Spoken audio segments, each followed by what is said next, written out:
Hey guys, I'm Ariana, And I'm Jenna. and today we're going to be talking about burns. I'm going to talk about the degrees of burns, and Jenna is going to talk about the types, the treatment for those types, and infection. When discussing burns and the degrees, usually degrees happen from types of burns. And when discussing the type of burns, there are 4 different types.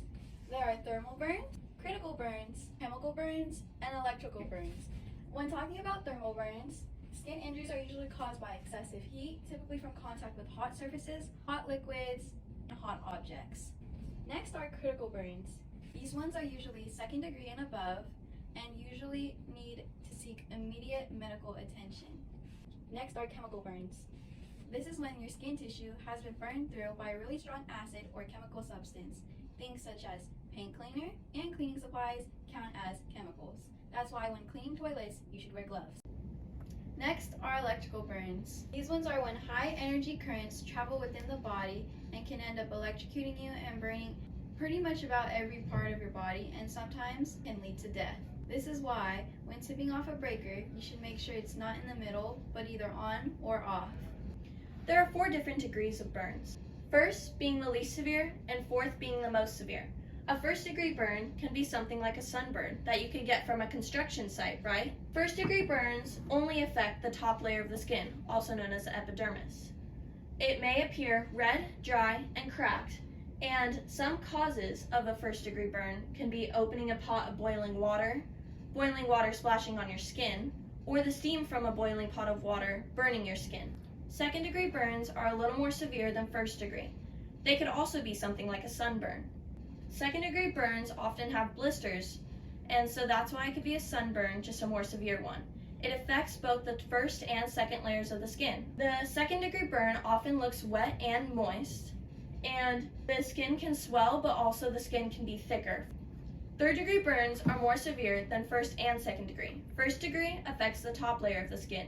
2nd degree affects the 1st and 2nd layer of the skin, whereas 3rd degree destroys the 1st and 2nd layer of the skin.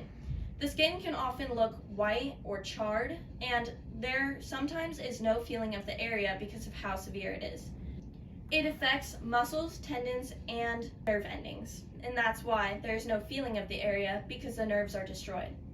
4th degree burns are the most severe. 4th degree burns could also be life-threatening. In a 4th degree burn, it is the deepest injury and affects all layers of the skin. It can affect muscles, tendons, and in some cases bones. If you see bones in a 4th degree burn, it is often that you are not going to survive, or the limb that the burn is on is not going to survive.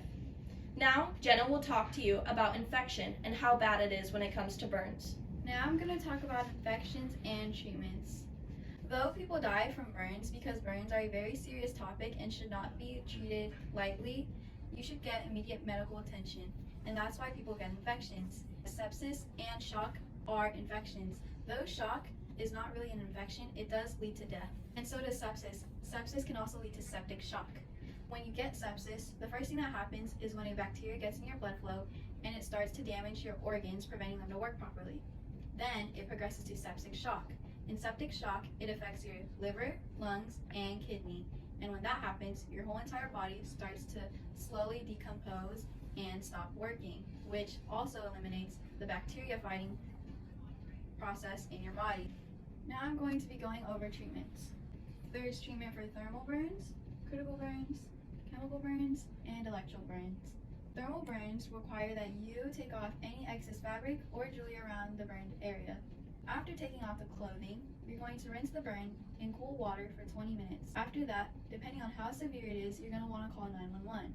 When calling 911, they'll further assist you on how you can take care of the burn and give you treatment. If it's just a minor burn, you can still repeat the steps where you take off the clothing and rinse it under water. However, you can get topical that's over the counter, same with plain reliever, so that it heals faster. Next are critical burns. Critical burns are usually 2nd degree burns, and you should probably seek immediate medical attention, so just call 911. Next are chemical burns. When assessing a chemical burn and how bad the irritation is and how much you know the chemical, make sure that the chemical does not react with water, because when adding water, it can just make the burn a lot more serious. Next are electrical burns. You should assess the scene carefully and make sure to watch out for any hazards such as wires, metals, or any flammable objects, or water, because water is a great conductor of electricity, and if you step in that puddle, you can also cause yourself to get electrocuted. Now, in this case scenario, you're with someone else, and let's say someone else got electrocuted. You should make sure to be careful of your surroundings and make sure not to bump or touch anything except for your partner. Now, you're going to crouch on the floor and check for your partner's pulse or breathing. If they're not breathing, you should start CPR with 30 compressions to 2, but if they are still breathing and they have a pulse, you should still call 911 to make sure that they get the treatment they need. This piece of gauze has a woven texture. This is something that you would not want to use on a burn. When putting this on a wound, it could stick to your skin as you're trying to remove the gauze, and it could give you a higher risk of infection. This piece of gauze has a lot smoother texture.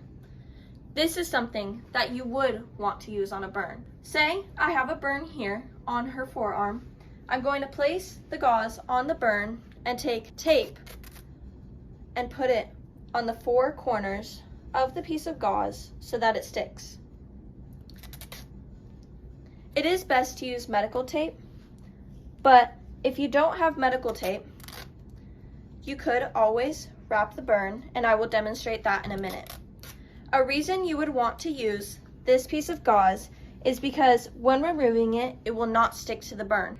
Say you don't have medical tape at home and you need to wrap the wound. You would want to place the gauze where you have the burn and take a wrap of some sort and loosely wrap the wound.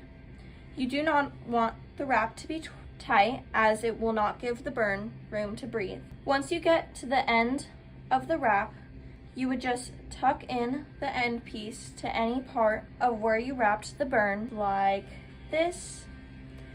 Just avoid putting pressure on the burn. I hope that you remember how to treat burns to help you or someone else in the future.